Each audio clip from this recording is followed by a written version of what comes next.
We all have to control our inner critic, and this is something your patients need to work on too. They might express overly negative language like, I can't do those exercises, or my back won't let me. It's a really common problem and one that we addressed in our free CPD live webinars held during the pandemic last year. So I'm going to pass you over to that recording now, which has some useful tips for you, some questions to ask yourself now and your patients, all of which can help you and them overcome negative thought processes. I'm going to move on to the all-important questions for how we can control our inner critic. And remember, as we said, these are for you, but they're also for your patients as well. And that's the thing, is self-awareness for you as a practitioner helps your patients in turn. Yeah. So reality testing, this is something that I would always encourage people to do. It's something that we actively get our patients to do, is test their realities. So when they're saying that, that I'm useless, I'm a terrible person, I'm incompetent and unable to do X, Y, and Z, the first thing that we would do is challenge that thinking. So what's your evidence for this? What proof do you have that you are a bad person? And how old is that evidence? So if that story that you're telling yourself is 10 years old, that's a pretty old story. So create yourself a new one. Yeah, so with your patients, what's your evidence for thinking that? How old is that evidence? And then something too that are probably more useful for you is to hold those negative self-beliefs up, that negative self-talk, and say, is that actually true? Something that we come across a lot when we're coaching people with, what's the word? Fear of public speaking. There we go, as I'm public speaking, is this one, am I safe? Because a lot of the feelings that we have, a lot of the drivers of negative self-talk are based around that whole survival instinct. And so one of the things that we get people to ask is, am I safe? And that's something that we would encourage you to ask when you're having those negative self-talk thoughts is, am I safe? So these are 4 really lovely questions that you can use to really start to challenge yourself when you're stuck in that negative cycle of thinking. And that am I safe is also related to us as humans. We worry a lot about things that actually cause us stress, instead of it's that flight and fight response of am I safe? Am I going to get eaten by a saber-toothed tiger? Or am I safe? Am I just worrying about something that's causing me stress? Yeah. So alternative explanations is the next one. So we've done reality testing, and then we start looking at the alternatives for this. So this is something that at the moment can be quite challenging, because when we're dealing with a global pandemic, how else can I look at the situation, or what's the positive way of looking at this situation? It can be difficult to see that there is a positive way of looking at this situation. One of the things that we've been talking a lot in sort of throughout this whole thing is control what you can control, because it's very easy to get fixated on stuff that's going wrong. And you'll see this with your patients as well. They will focus an awful lot on the things that they can't do rather than the things that they can. So when I'm faced with a patient who's got a lot of negative self-talk of, I can't do my exercises, I'm useless and my back won't let me, then I would say to them, so what's the positive way of looking at this? Or, how else could you view this? And they'll say, well, my back won't let me do this, but I can do this. So we just flip that around. Yes, as Ben says, patients are great at focusing on what they can't do. So rather than focus on what they can't do, what can they do? So I know if I give somebody exercises and say, in an ideal world, I'd have you completing these exercises twice a day, and they go, well, I can't do that for whatever reason, then the way to challenge that is, okay, so what can you do?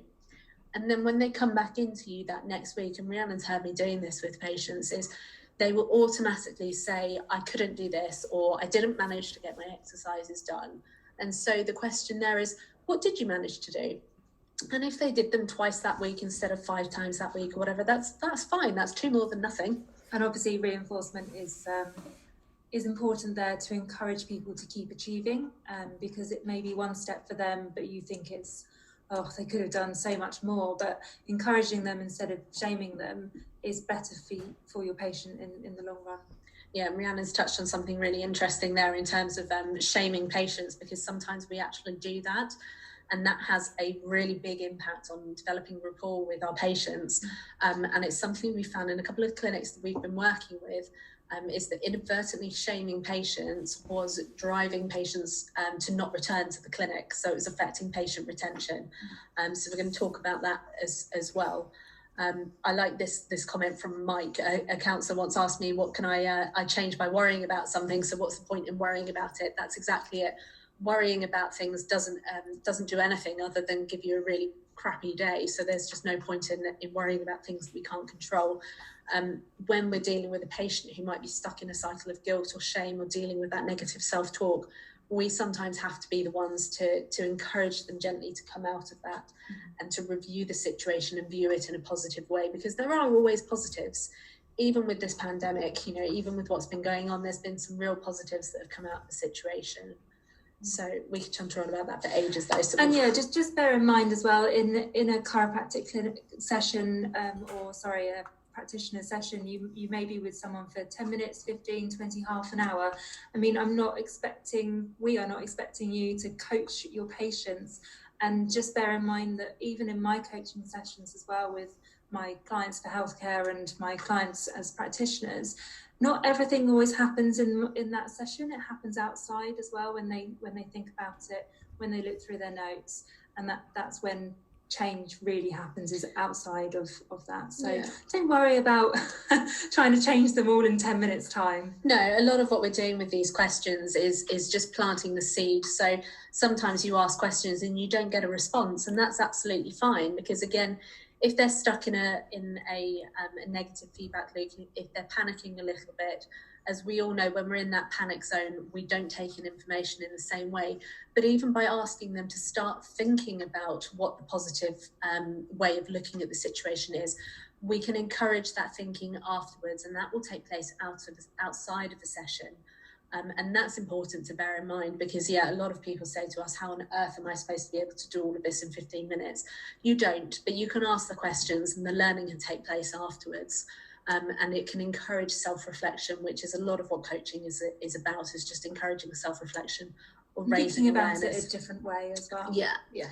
So, alternative explanations, I'll just refresh everybody because we do tend to chant about controlling our inner critic. So we've done reality testing, we've done alternative explanations. The next one is putting it into perspective. And again, we were talking earlier and we were using the example of the pandemic of, is this situation as bad as my inner critic is saying it is? The situation at the moment, I would say for a lot of people is fairly rubbish. A lot of us haven't been at work. A lot of us are having to make decisions about our clinics and our practice that aren't very nice. So it's not a great situation. But to start putting things into perspective, what's the worst that could happen in this situation? Will this matter in 5 years' time? We wouldn't suggest, we talked about it quite a lot, we wouldn't suggest using the pandemic necessarily as the best example of this. But perhaps to break that down, so to break the pandemic situation down into smaller chunks, as that we love to do, and say, okay, so even looking at PPE, is the PPE situation as bad as I think it is? Because I know my inner critic is saying, if I don't bulk buy PPE now, I'm not going to be able to get it. Then I'm not going to be able to go back to work when everybody else is. And then I'm going to start losing income. And then it's going to have this massive knock-on effect. And you can see how that negative cycle can then spin you into a bit of a vortex. So is the situation... Not that we've been there recently. Not that we've been there recently. Everybody's been there recently. So is the situation as bad as my inner critic is saying it is, with regards to PPE, with regards to, the clinic opening hours, with regards to safeguarding my patients, break the big situation down into the smaller component chunks, more manageable, and it becomes more manageable. Again, if you pop back into our Facebook group, you'll see we've got that goal setting funnel, which it has other applications, because you can use it for stuff like this, in terms of not just breaking down your goals into the component parts, but breaking down these big dramatic situations into component parts, which then become a lot easier to deal with. So instead of dealing with this situation of the pandemic and clinic closures, and dealing with all the negative self-talk that you're having about that, break it down into the component parts, and it can not only help you identify the areas where your inner critic is taking over, and your inner critic is stronger in some areas than in others, but it can also help you identify ways to move forwards. And yes, as people are saying, don't listen to the media, because the media isn't very helpful. Yes. Yeah, I took Saturday off the media and I felt great. Yeah, really lovely. So the fourth and final one is goal-directed thinking. So is this thinking helping me to achieve my goals?